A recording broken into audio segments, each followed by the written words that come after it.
नहीं, इन्होंने कुछ नहीं कहा। तो हमारा अपमान इस वजह से हो रहा है, ये साधु हवन कर रही है, इनके हवन का धुआं हमारी आंखों में लग रहा है। अच्छा, ये बाबा हवन करता है, उसका धुआं आंखों में। मैं सोच तो रहा था आपकी आंख लाल कैसे हो रही है, अब समझ में आया। आंख तो मेरी भी जलन कर रही है 2-3 दिन से। हाँ। ये घर पूरा काला हो गया, 2 महीने पहले ही रंगवाया था। ये बाबा बैठा बैठा प्रदूषण कर रहा है। साधु महाराज, ये हवन यज्ञ ये सब दूसरों को सुख देने के लिए होता है, और वो हवन नहीं जिससे दूसरों को कष्ट हो। माता जी की आंख में धुआं लगता है, ये यज्ञ बंद करो। अरे भगत, ये हवन बंद नहीं होगा जब तक इसकी पूर्णाहुति नहीं हो जाएगी। अरे हो गई पूर्णाहुति, पूरा सामान डाल दो एक साथ, बंद करो। अरे ऐसे कैसे बंद हो जाएगा भगत? वाह वाह वाह, देखो बाबा के नखले। हमारा ही घर, हमसे ही सामग्री ली, हमारा ही घर काला करते हैं, और हमारे कहने पर बंद भी नहीं करते। उठाओ। अरे अरे अरे अरे, इसको कहाँ ले जा रही? अब ठीक है माता जी, अब धुआं बंद हो गया ना? अब तो ठीक है। हाँ, धुआं धक्कड़ का ये सब हवन वगैरह जंगल में अच्छा लगता, घर में थोड़ी होना चाहिए। कब से खोजूं और कोई सेवा। अरे भगत, हमारे यहाँ फिर अपमान हो रहा है, अब तो हम यहाँ रुकेंगे ही नहीं। फिर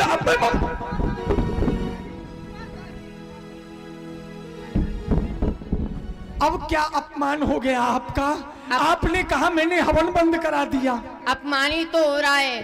देखो, वह साधु भीतर बैठे और हम यहाँ बाहर बैठे हैं। हाँ,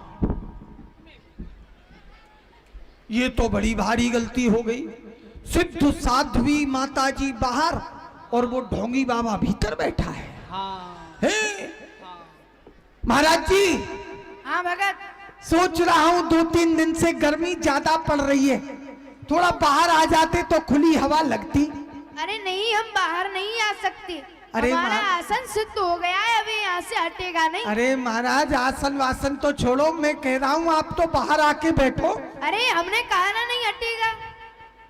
अरे माता जी को कमरे में रहने दो, आप बाहर रह जाओ बरामदे में, क्या फर्क पड़ता है? आप तो कह रहे थे कि मैं पहाड़ों में रहता हूँ, गुफाओं में रहता हूँ, तो कमरे में क्यों घुस रही हो? भगत, हमने तुमसे कहा था ना। क्या कहा था? तुम हमसे कुछ रोक टोक नहीं करोगे। मैं रोक टोक कर रहा हूँ, घर से भगा नहीं रहा हूँ, लेकिन इतना कह सकता हूँ कि इधर से इधर आ जाओ। नहीं भगत, ये आसन सिद्ध हो गया है, अब यहाँ से नहीं हटेगा। अरे अब समझ में आया। क्या?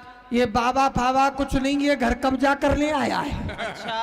हाँ देखो, हमारे घर में कब्जा करके बैठे कि खाली नहीं करूंगा।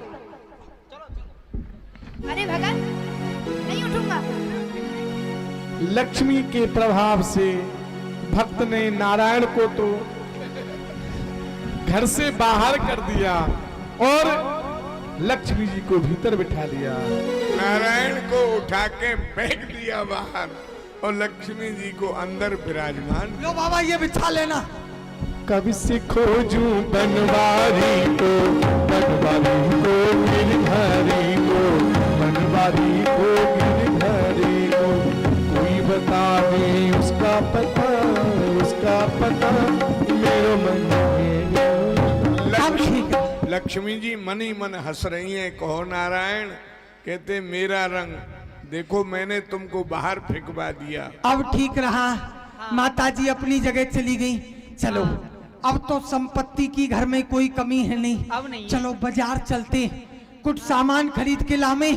तुम भी कुछ अपने लिए ले आना। मेरे गहने खरीदने हैं मुझे। हाँ हाँ, अब तो कोई दिक्कत नहीं, जितना खरीदना है खरीदो।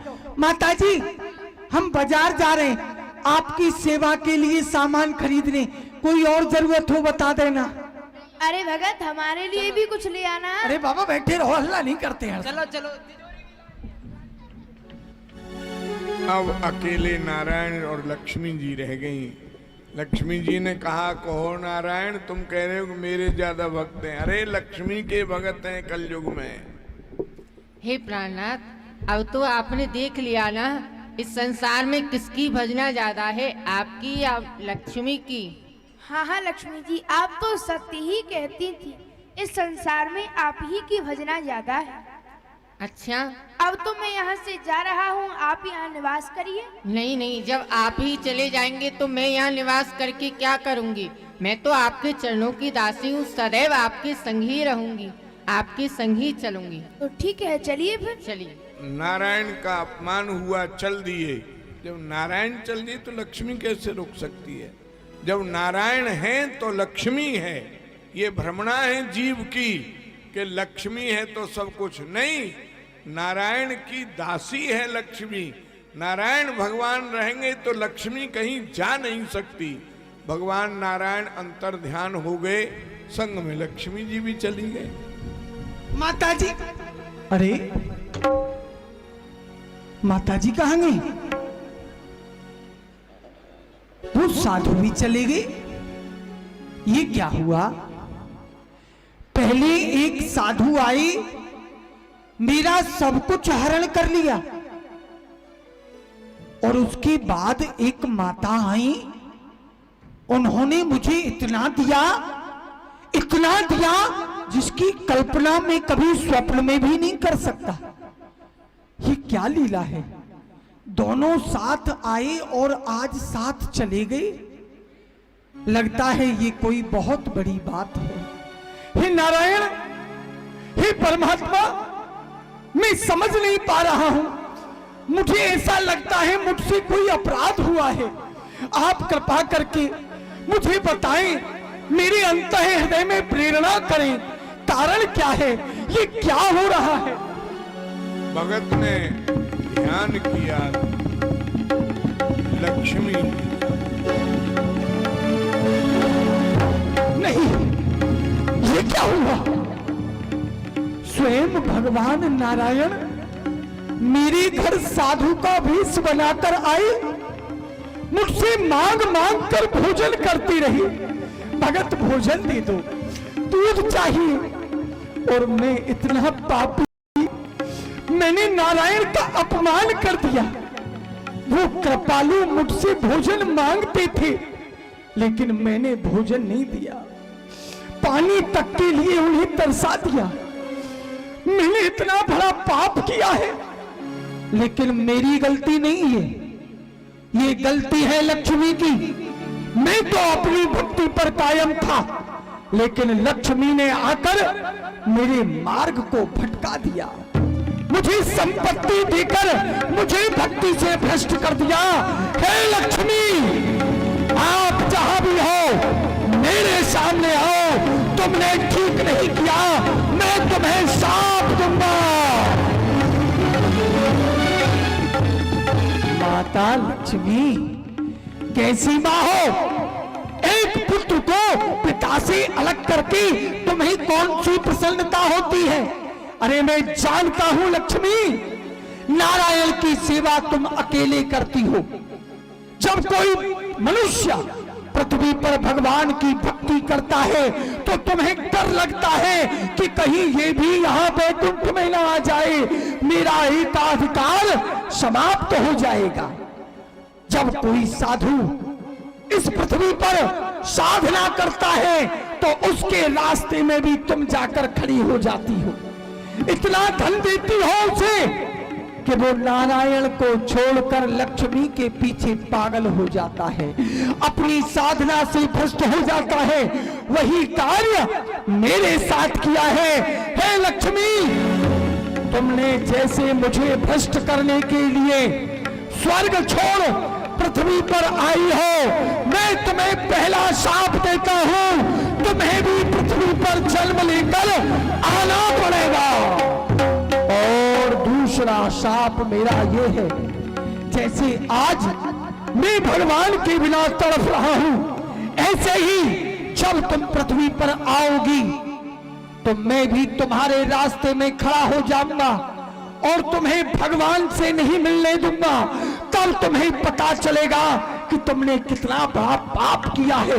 और तीसरा शाप, यदि नारायण पृथ्वी में तुम्हें पति रूप में मिले तो तुम्हारा अकेला अधिकार नारायण पर नहीं होगा, दो मत घर में हो जाएंगे, दो पति ब्याहनी को आएंगे। नारायण पति पाकर भी सौतों से घर भर जाएंगे। मेरा तीसरा शाप है, यदि नारायण पृथ्वी पर तुम्हें पति रूप में मिले तो तुम अकेली पत्नी नहीं रहोगी, 16,107 सौतें होंगी तुम्हारी। ये मेरा दूसरा शाप है। शांत हो जा दुष्ट, अपराध तूने किया और दोष मुझे दे रहा है। स्वयं नारायण तेरे घर में आए, तुझसे मांग मांग कर भोजन कर रहे थे, तूने उनका अपमान किया और दोष मुझे दे रहा है।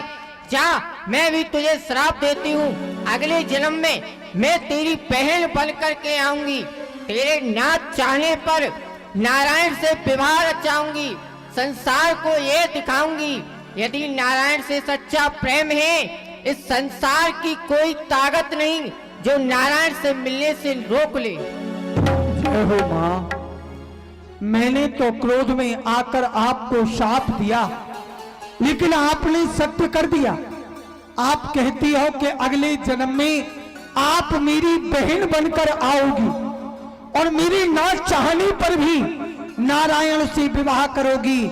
हे माँ, अब मुझे कोई कष्ट नहीं। इस जन्म में यदि मुझे भगवान मिलते तो मेरा और उनका संबंध भक्त और भगवान का होता, जीवात्मा और परमात्मा का होता, सिद्ध और साधकता होता।